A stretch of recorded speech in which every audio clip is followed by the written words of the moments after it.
Comenzamos leyendo el Salmo 65, que dice: Tuya es la alabanza en Sión, oh Dios, y a ti se pagarán los votos. Tú oyes la oración y a ti vendrá toda carne.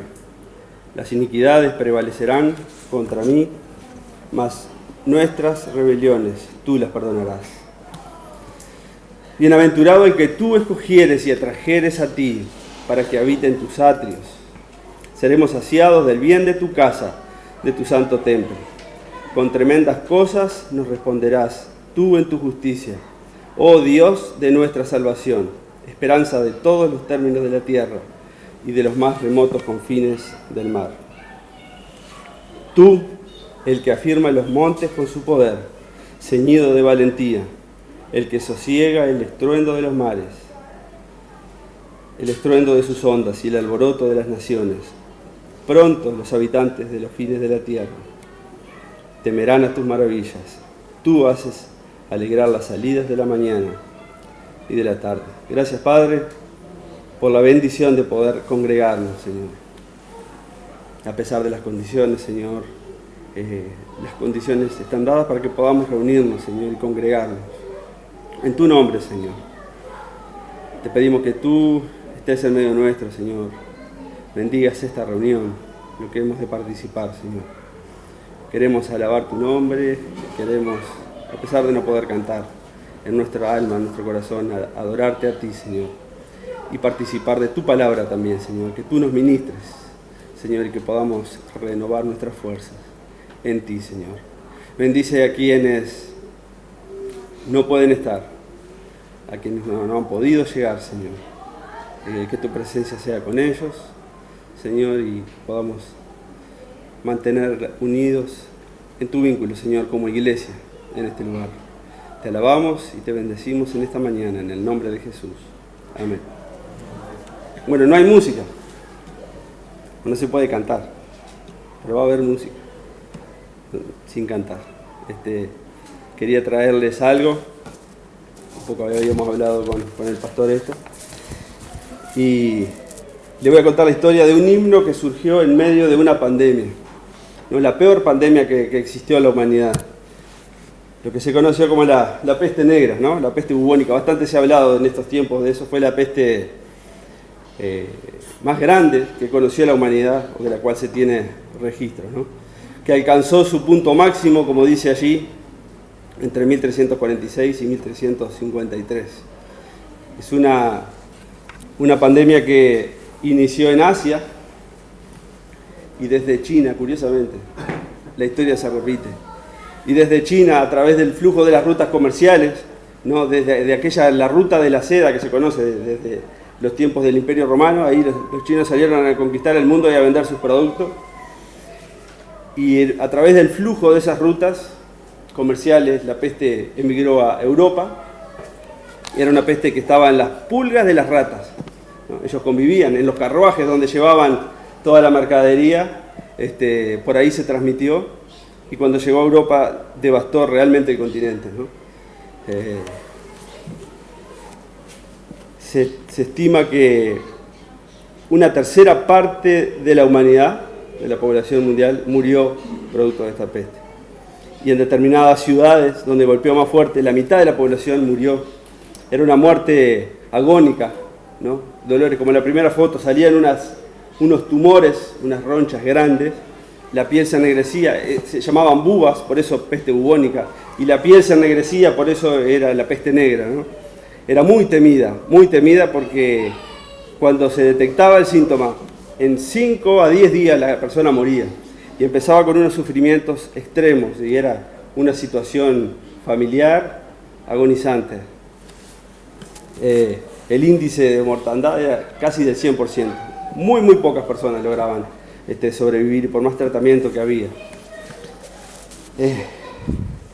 Si bien fue entre 1300 y algo, pero hoy hablamos de, ¿no? ¿Hasta cuándo va a ser esto? Durante 300 años después, la peste siguió generando brotes locales, ¿no? Ciudades puntuales, no como ahora que se universalizó, digamos, dados por las características actuales, ¿no? Fue el caso de la ciudad de Wittenberg en el tiempo de Martín Lutero, por ejemplo. Hubo un brote muy grande, fue muy azotada la ciudad, y de hecho Martín Lutero y su esposa ponen donde vivían en un monasterio, lo hacen en un hospital y ahí atienden a los enfermos para poder asistirlos. Era muy temida la peste. Ellos sostenían que no conocían cómo se transmitía, no conocían las causas, no había medidas preventivas como hay ahora. Entonces solamente se podía hacer 3 cosas ante la peste. Era huir lejos y huir por mucho tiempo. La gente se iba de las ciudades porque empezaba a correrse como reguero de pólvora y la gente moría en grandes cantidades. Y socialmente eso generó un problema, y entre los cristianos también, porque decían, ¿qué tiene que hacer un cristiano? ¿Tiene que huir o tiene que quedarse? Y ahí, cuando surgió todo esto, Billy mandó un artículo sobre una carta que escribe Lutero, dando un fundamento bíblico de qué hacer en ese tiempo. Bueno, en este contexto histórico devastador, realmente devastador, vivió este hombre, Philipp Nicolai, entre 1556 y 1608. Fue un teólogo y pastor luterano en la Alemania que surgió después de la Reforma Protestante. Él estudió teología en las mejores universidades que hubo, en la ciudad de Erfurt y de Wittenberg, ¿no? La conexión con Wittenberg es por Lutero. Queda una universidad muy importante, y quienes podían acceder a esa formación tenían esa formación teológica. Él pudo acceder, fue reconocido como poeta, como compositor de himnos, que ahí es donde voy a llegar. Fue pastor en 1596 en esta ciudad llamada Una, en el estado de Westfalia. Pero al año de asumir como pastor, la peste golpeó muy duramente la ciudad. Se estima que 1.300 personas murieron de esa ciudad solamente, ¿no? Y la ciudad empezó a ser devastada por la muerte. Y la iglesia no escapó a esa realidad. Muchos miembros de la iglesia empezaron a morir. Y la iglesia empezó a ser duramente golpeada, y las familias, prácticamente no hubo familia que no fuera azotada por la muerte, por el sufrimiento extremo que causaba esto. Y ahí estaba Philipp, en medio de esta congregación. En aquel momento los entierros se hacían al costado de la iglesia, ¿no? Y eran grandes cantidades de gente, y él tenía que estar para asistir. Hasta 30 personas en una semana llegaron a enterrarse. Todo alrededor era muerte, desolación, desesperación. Y en medio de toda esta situación se muere un jovencito muy querido por él, que él estaba instruyendo la palabra. Él era tutor de él a los 15 años por la peste, y él ahí toca fondo, realmente por la desesperación de no saber qué hacer y de ver que todo se iba de las manos.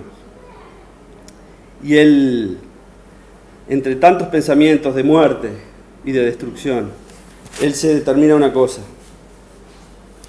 y él se vuelve a la meditación, a la oración y al estudio de la palabra sobre la muerte y sobre la vida eterna. Él se dedicó un tiempo largo a meditar y a buscar las bases bíblicas de esto.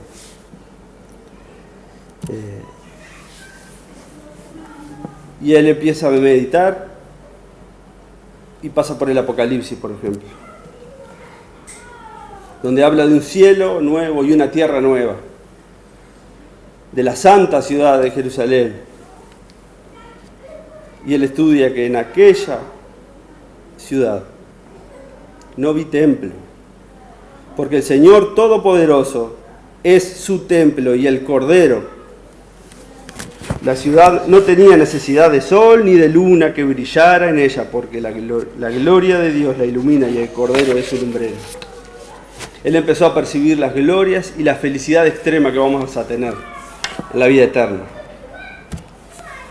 Él prosigue en el Salmo en Apocalipsis 21, ¿no? Y salió del trono una voz que decía: alabad a Dios, a nuestro Dios, todos los siervos y todos los que teméis, así pequeños como grandes. Y oí como la gran voz de una gran multitud, con el estruendo de muchas aguas, y como la voz de grandes truenos que decía: aleluya, porque el Señor nuestro Dios Todopoderoso reina. Y él reconoce que el Señor reina aún en medio de la peste devastadora. Gocémonos y alegrémonos.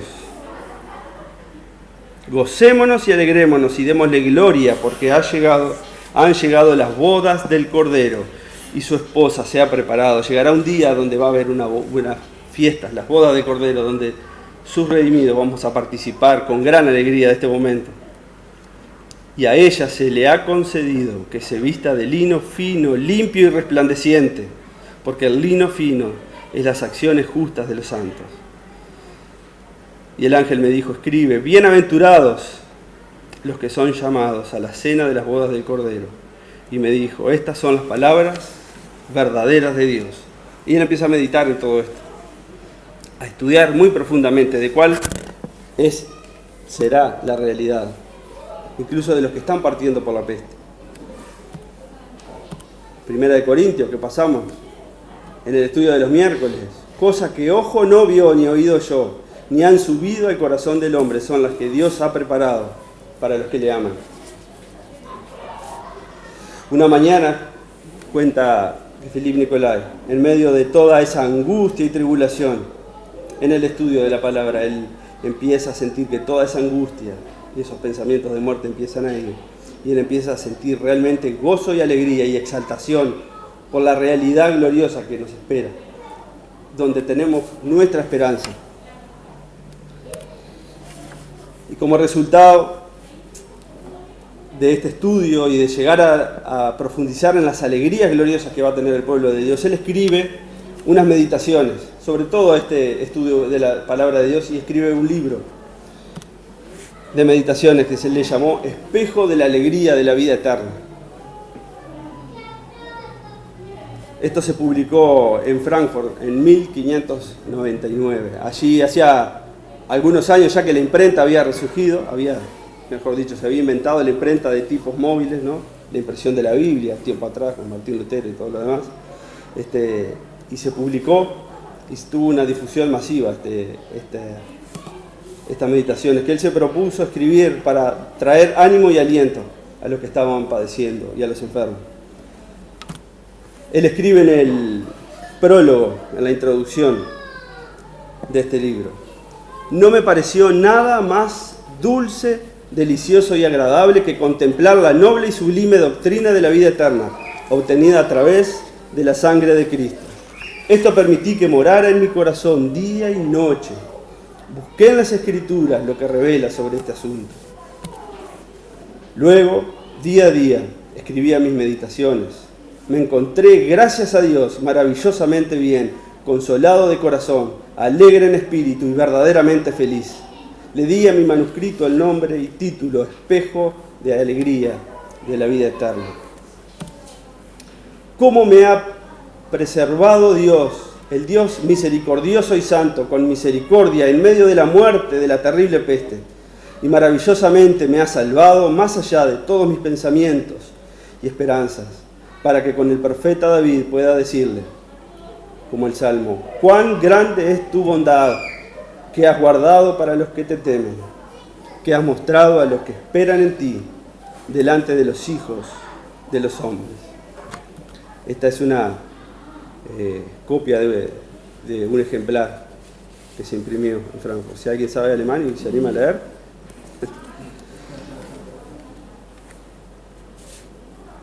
Y a estas meditaciones, él escribió 2 himnos.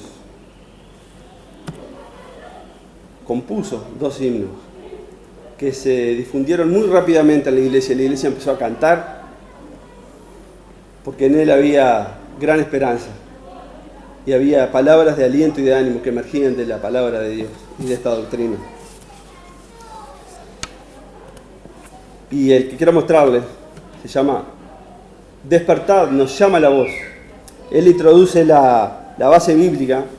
Este himno tiene primero una profunda base bíblica, producto de su estudio. Y él toma varios elementos, entre ellos las parábolas de las vírgenes prudentes y las negligentes, ¿no? Las que tomaron aceite, las que estaban esperando al novio.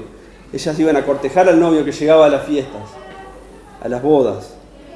Y hubo 5 que fueron prudentes y se abastecieron de aceite porque él iba a llegar tarde, él se demoraba. Y hubo 5 negligentes y el novio llegó y las prudentes fueron recibidas y bienaventuradas y entraron a la fiesta. Y las 5 negligentes quedaron afuera, no tenían lo esencial y se cerró la puerta. Él toma la imagen de esta parábola y toma la imagen de Ezequiel 3, que habla del vigía que está en las torres de la ciudad. Mayormente el vigía era el que estaba para alertar de los peligros, pero él toma esta figura para el vigía que trae aliento y que llama a la ciudad a que despierte porque el Señor está llegando, para que despierten a su recompensa. Y él introduce el cántico de triunfo del Apocalipsis. El himno tiene 3 estrofas, como se ve ahí. 3 estrofas. Él escribe: despierten, nos llama la voz de los vigías arriba en la torre. Despierta tú, ciudad de Jerusalén, es medianoche, nos llaman las voces brillantes. ¿Dónde estáis, vírgenes sabias? Sin duda viene el novio, levántense, tomen sus lámparas. Aleluya, prepárense para las bodas y vayan al encuentro con él, el Señor está viniendo. Y ese es el momento sublime que aguarda toda la creación. Dice que la creación gime aún, aguardando al Señor, la manifestación gloriosa de nuestro Señor y Salvador. Y ese momento es donde Él se detiene y contempla este himno magistral, y que fue conocido como una composición de una majestuosidad sublime. Se le reconoce como el himno que contiene las palabras más tiernas y que la historia de la Iglesia cantó por siglos. Este himno. Bach, el gran Johann Sebastian Bach, 130 años después, toma este himno. Él era compositor, él estaba en la iglesia, él servía en la iglesia, era el encargado de música y se dedicaba a tiempo completo. Y componía cantatas que presentaba el domingo. Y el domingo 25 de noviembre de 1731, él elabora una cantata que es una de las joyas que lo ha sido este himno y que es reconocida en todos los ámbitos, de Johann Sebastian Bach.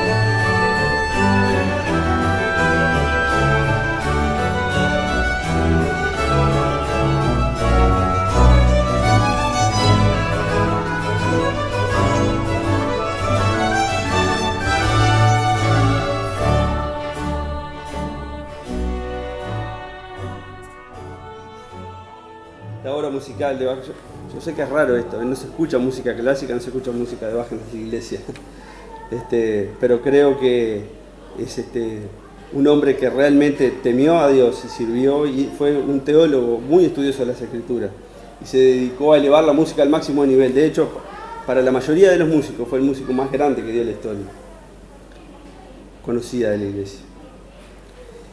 Y quiero detenerme solamente en la segunda estrofa de este himno, donde él se considera a mirar a los vigías allá en la torre, que cantan de alegría, anunciando a la ciudad que el gran Salvador viene. Unos breves minutos para escuchar esto y ya darle paso al pastor.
apóstol Pablo le escribe a los tesalonicenses, cuando habla de la venida del Señor, cuando dice que los muertos en Cristo resucitarán primero y que nosotros seremos arrebatados, dice: por lo tanto, anímense unos a otros con estas palabras.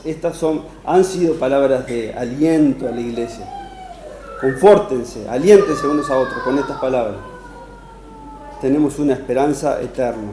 Y cuando todo se sacude, cuando todo tiembla, hay una certeza maravillosa que nos aguarda. Gracias, Señor, por poder ver lo que tú has obrado a lo largo de la historia en tiempos muy difíciles, Señor.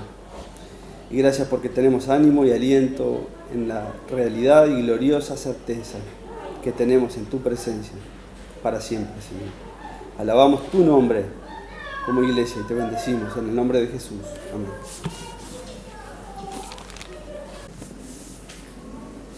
Los tiempos cambian, ¿no? Y con los cambios nosotros también cambiamos. Esto es natural y necesario.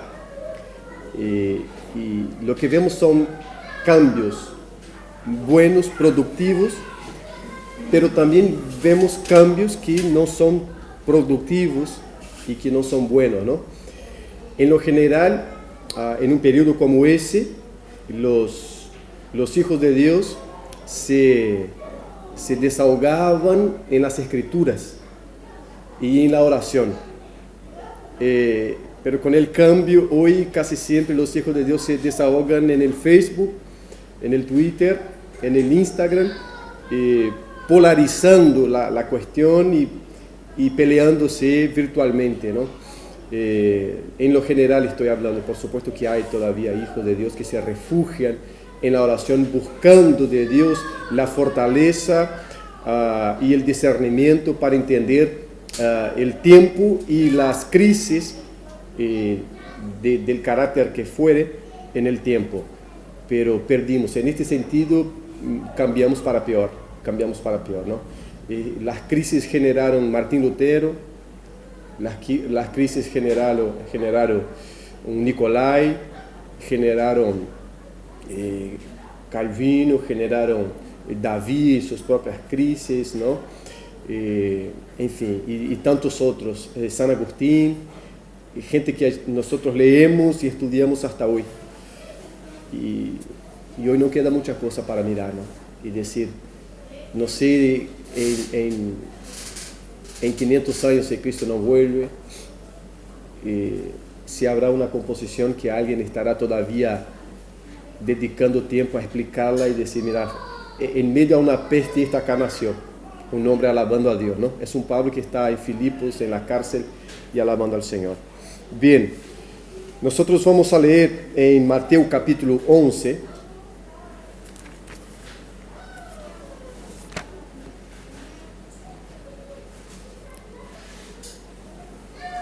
a partir del versículo 2, Mateo capítulo 11, a partir del versículo 2,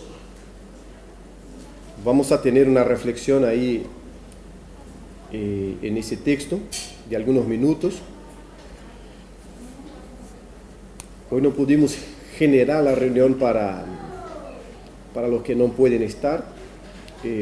Bueno, estamos intentando grabar, por lo menos para hacer algo básico y de alguna manera poder hacer llegar a nuestros hermanos algo de lo que estamos viviendo acá en estas mañanas raras, ¿no? Mateo capítulo 11, a partir del versículo 2 nos dice así: Juan estaba en la cárcel.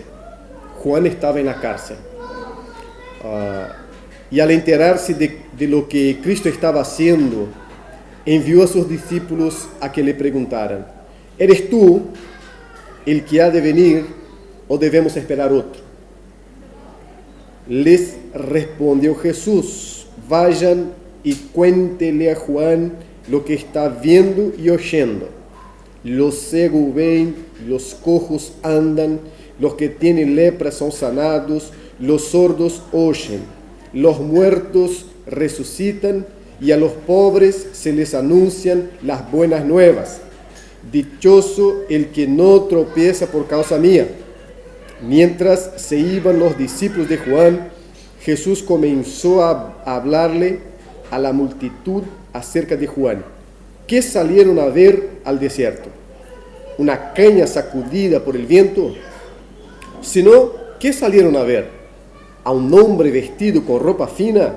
Claro que no, pues los que usan ropa de lujo están en los palacios de los reyes.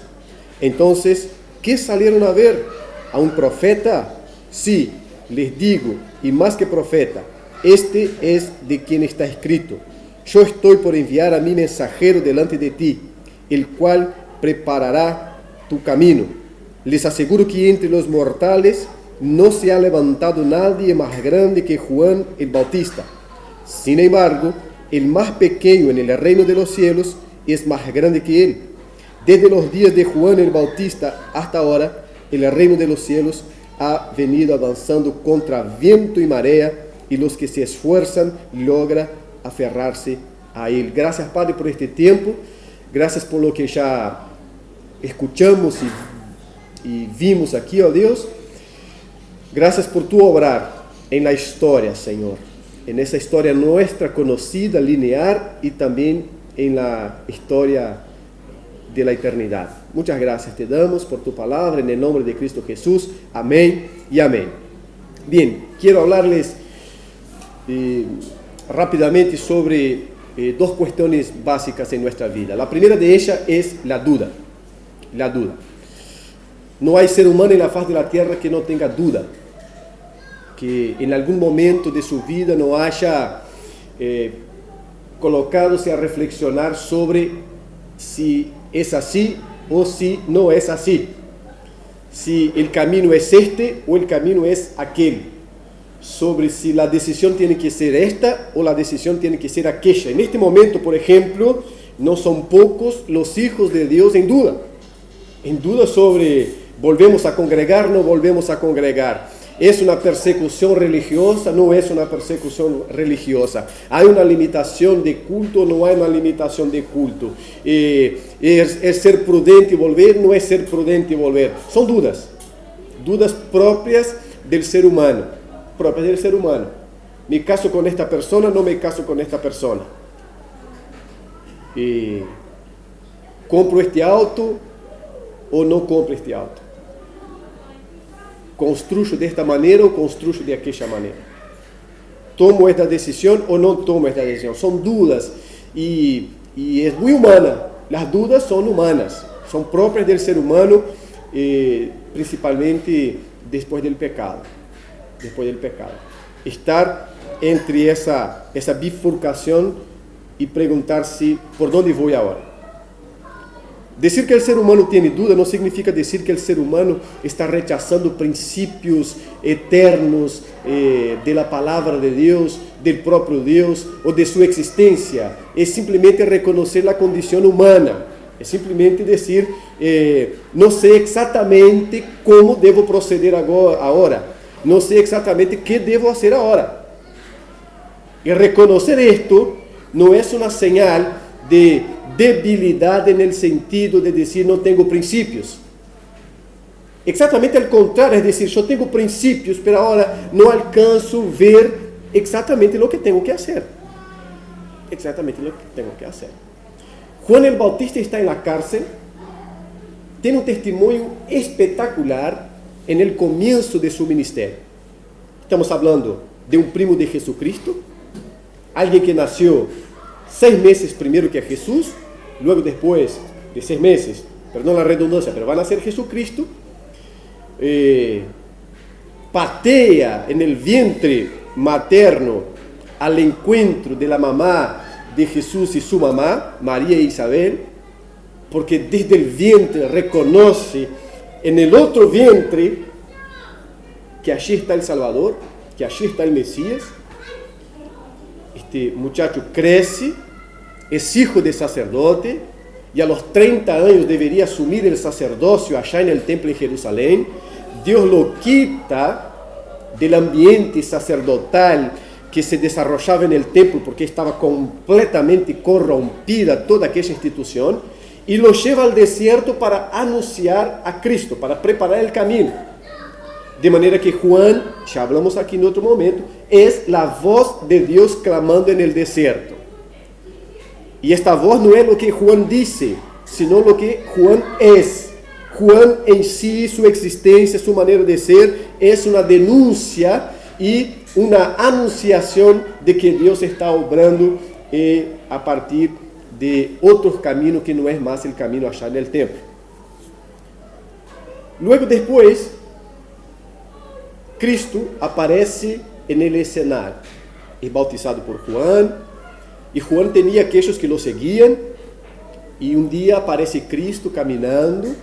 Juan mira a sus discípulos, de él mismo, Juan el Bautista, apunta a Cristo. Esto está en Juan capítulo 1, versículo 29 y los siguientes. Apunta a Cristo y dice: ahí está el Cordero de Dios, el que quita el pecado del mundo. Hay en Juan la seguridad, la certeza de que allí está el Cordero de Dios, el que saca el pecado desde la raíz, porque hasta entonces se venía cubriendo los pecados con la sangre de los animales, pero ahora llegó el Cordero de Dios. Esta es la relación entre los corderos sacrificados en el Antiguo Testamento, en el templo, y Cristo que se deja sacrificar en función de los hijos de Dios.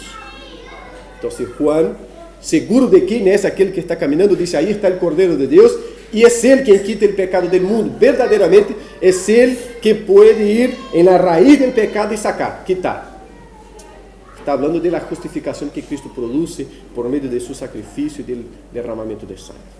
Pero ahora Juan está en la cárcel. Él ya en el desierto ya fue voz de Dios.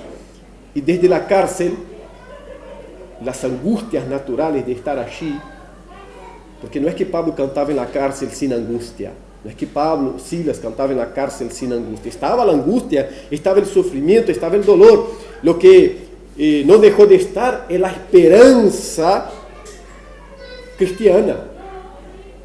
Y esto sobrepasa las angustias terrenales y los momentos acá.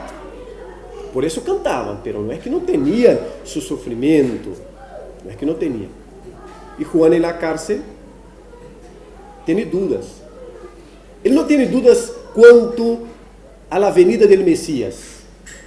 Él no tiene duda cuanto al reino que este Mesías inaugura. Él no tiene duda sobre la función del Mesías. Pero ahora, estando allí en la cárcel, él tiene duda si aquel que antes él dijo: este es el Cordero de Dios, si verdaderamente aquel es el Cordero de Dios. Porque Cristo no cambió su fisionomía a tal manera que el Juan Bautista, el Bautista que dijo: este es el Cordero de Dios que quita el pecado del mundo, ahora ya no puede ser reconocido en aquel que está sanando y resucitando muertos, de manera que Juan dice: ¿será que es el mismo? Ha cambiado tanto, mira que ya no es el mismo. No, Juan sabe, es el mismo personaje. Pero allá, la seguridad de allá le dio paso ahora a una duda: ¿será que es el mismo? Mira dónde estoy yo, en la cárcel. Y el reino no está siendo tomado y transformado. Entonces Juan envía algunos de los suyos, Juan el Bautista envía a algunos de los suyos a preguntar: Señor, mírame acá, Juan el Bautista me envió, o nos envió a preguntarte si sos vos el que esperábamos, o no, tenemos que esperar otro. Entonces Cristo no le preparó un sermón enorme, dice: mira, ahora ustedes van a volver. Mientras estaba allí, él sanó gente, le resucitó y todo. Dijo: anda, volver, decirle a Juan el Bautista que los ciegos ven, los cojos andan, los muertos se resucitan, al pobre es anunciado el reino de Dios. Y ahí volvieron los discípulos y la duda de Juan se sanó por las evidencias. Bueno, se quedó sin cabeza.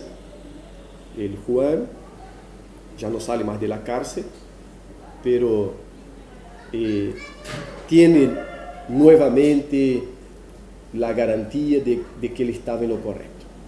Duda y certeza. Duda y certeza. No podemos explayar mucho, pero duda y certeza. dos condiciones básicas del ser humano.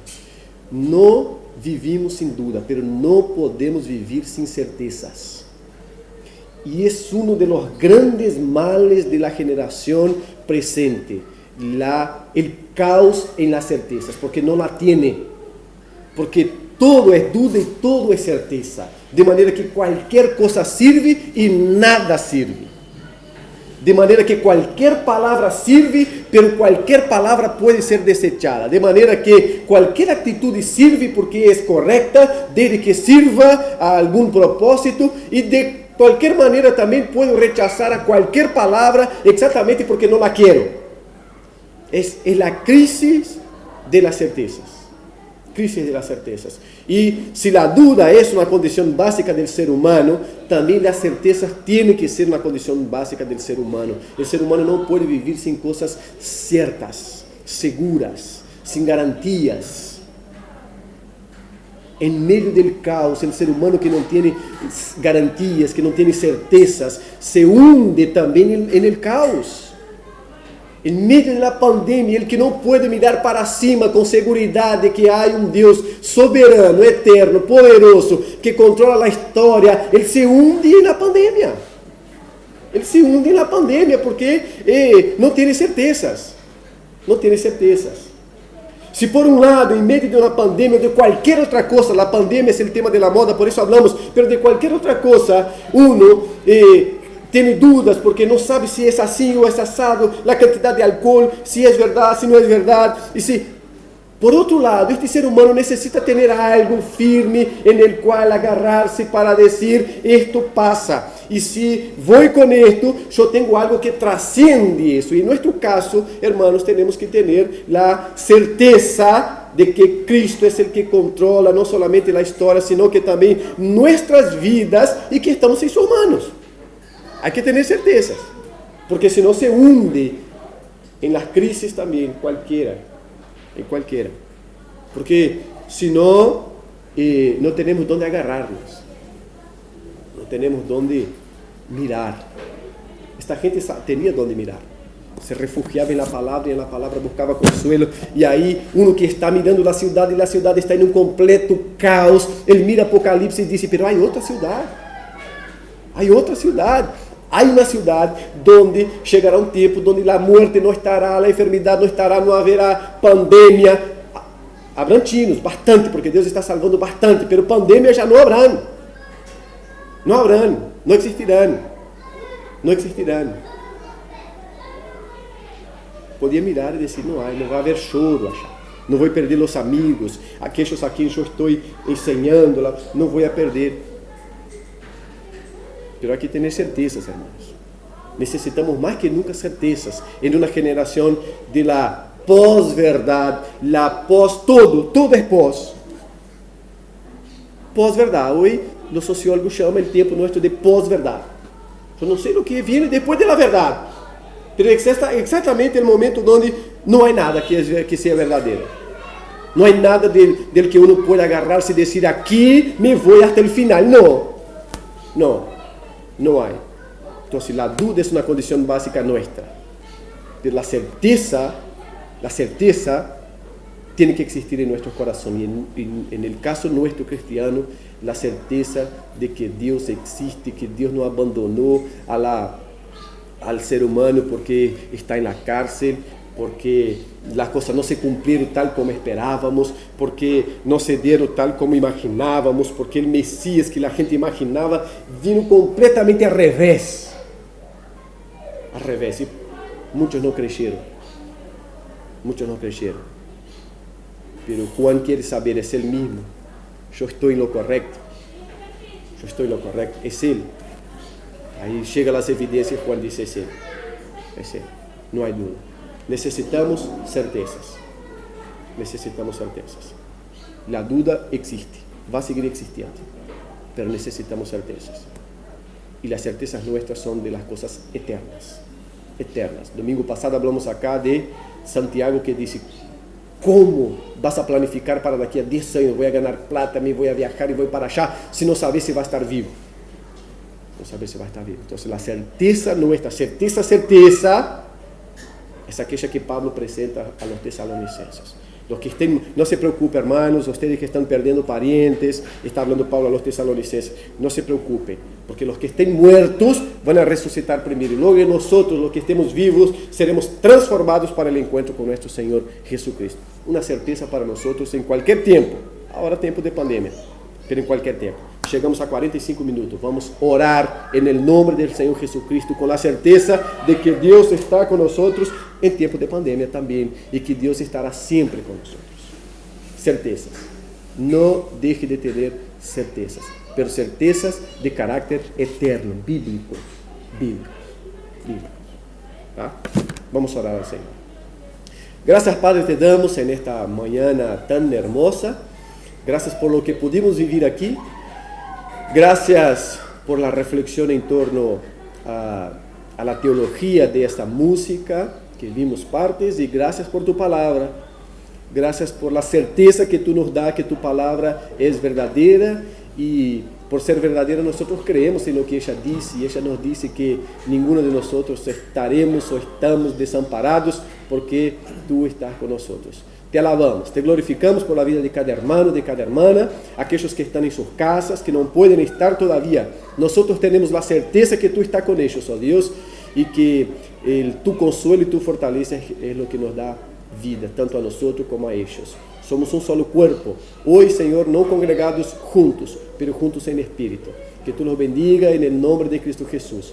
También derrama tu bendición en este país, en nuestros gobiernos, Señor, y en todos los sectores de la sociedad. Que tu bendición esté presente. Bendiga a los niños, bendiga, Señor, los adolescentes, jóvenes, bendiga con tu bendición, en el nombre de Cristo Jesús. Amén.